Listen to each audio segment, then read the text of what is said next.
La plus grande partie de sa vie terrestre, notre Sauveur la passe en patient labeur à Nazareth, dans un atelier de charpentier, tandis qu'il vivait avec des paysans et des artisans dont il ne recevait ni attention ni honneur. Le prince de la vie était entouré d'anges. Il s'acquittait tout aussi fidèlement de sa mission en exerçant son humble métier qu'en guérissant les malades ou qu'en marchant sur les flots agités de la mer de Galilée. De même, dans les devoirs les plus humbles et la condition la plus modeste, nous pouvons suivre Jésus et travailler avec lui. L'apôtre dit que chacun, frère, demeure devant Dieu dans l'état où il était lorsqu'il a été appelé. 1 Corinthiens 7, 24. Le négociant dirigera ses affaires de manière à glorifier son maître par sa fidélité.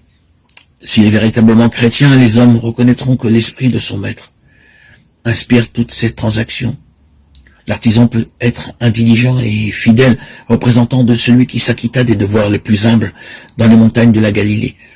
Chacun de ceux qui se réclament du nom de Jésus-Christ devrait agir de telle sorte que le monde, en le voyant, puisse être amené à glorifier son Créateur et Rédempteur.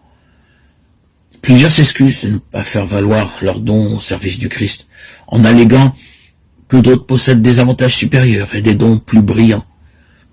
L'opinion semble généralement prévaloir que seuls ceux qui possèdent des talents spéciaux doivent consacrer leurs facultés au service de Dieu.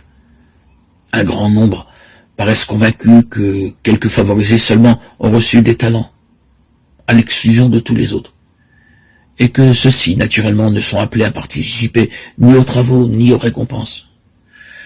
Mais ce n'est pas là ce que nous apprend la parabole des talents. Quand le maître de la maison appela ses serviteurs, il assigna à chacun sa tâche. Avec un esprit aimant, nous pouvons vaquer aux devoirs les plus humbles, comme pour le Seigneur, Colossiens 3, 23. Si l'amour de Dieu est dans le cœur, il se manifestera dans la vie. Le doux parfum du Christ nous enveloppera, et notre influence produira des effets heureux sur notre entourage. N'attendez pas de grandes occasions ni des dons remarquables avant de commencer à travailler pour Dieu. Ne vous préoccupez pas non plus de ce que le monde pensera de vous. Si votre vie de chaque jour témoigne de la pureté et de la sincérité de votre foi, et si vos semblables ont la conviction que vous désirez leur faire du bien, vos efforts ne seront pas entièrement vains. Le plus humble et le plus pauvre des disciples de Jésus peut être en bénédiction à d'autres.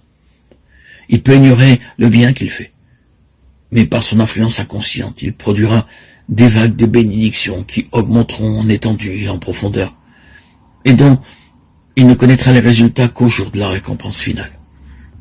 Il peut ne pas avoir l'impression de faire de grandes choses, et il n'a pas à se préoccuper du succès, qu'il continue à s'acquitter fidèlement de la tâche que la providence de Dieu lui a assignée. Et sa vie ne sera pas inutile. Son âme réfléchira de plus en plus fidèlement l'image de Jésus-Christ. Il sera ouvrier avec Dieu dans cette vie et se préparera ainsi pour l'œuvre plus grande et la joie sans mélange de la vie à venir.